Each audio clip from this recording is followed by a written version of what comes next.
Good morning, everybody. I'm on here by myself today because all week Dart and I have been talking about life insurance. And today I'm just going to share a personal story with you. So Dart thought he would sit this one out just so I could tell my story. My daughter, Vanna, she was 18 years old, beautiful, fun, just precious, adorable girl. She loved the Lord and she was just wild, so full of life. She was on her way to high school one morning and she hit a tree and she was killed instantly. And I was at work. Suddenly, all of these Lincoln County sheriffs pulled up and wanted to talk with me, and they brought the chaplain. He took me back into the room, and he told me the news. I just hit the floor, and I just cried out. I remember crying out, "No, God, no!" Those men are so sweet. They picked me up. They carried me uh, to their truck, drove me home. They drove my car home for me, which is so sweet. To say I was in a state of shock is probably an understatement. I did hear the Lord say to me, "I have your daughter," which was comforting, but I was still just so broken. Of course, you can never expect that news. But the very next day, there's still grief and shock. It's traumatic. And I had to go to the funeral home. The hardest part was walking into this casket room and just three walls full of caskets. And of course they're beautiful, but you can't imagine putting your child's body in one of those. Although I knew she was in heaven, right? But it's still so hard. And then to go to the mall and pick her out an outfit to be there again. You know what it's like? You all have lost someone that you love. Remember the first time you went somewhere that you used to go with that person?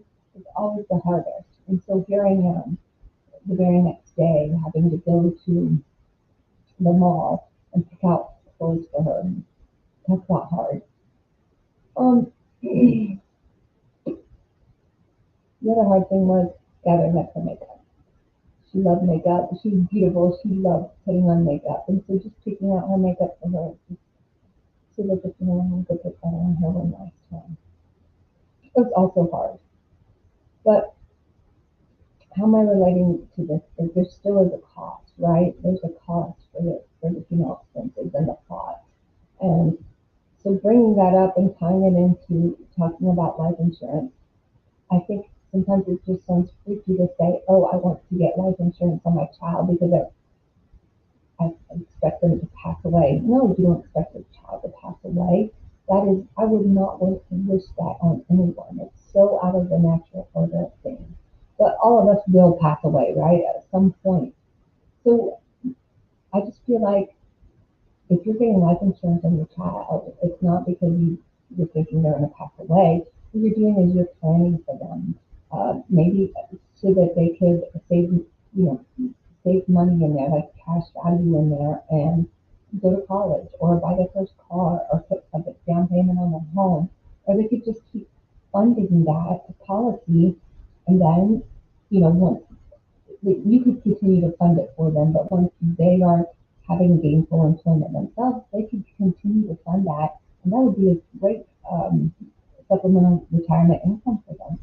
So I don't want you to freak out.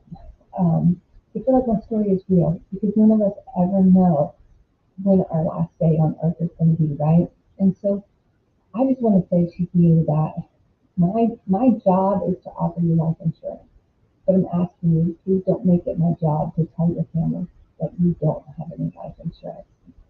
I appreciate you listening today. And for those of you who are hurting or this might have hit a nerve, that my heart goes out to you. I'm hugging you. And I'm going to put a link in here that if you want to chat about what kind of life insurance you think is best for you, or if you just want to say, "Hey, Lisa, I just want to grab some term insurance and I don't really need to have a discussion with you about it," I'll put a link in there for that as well.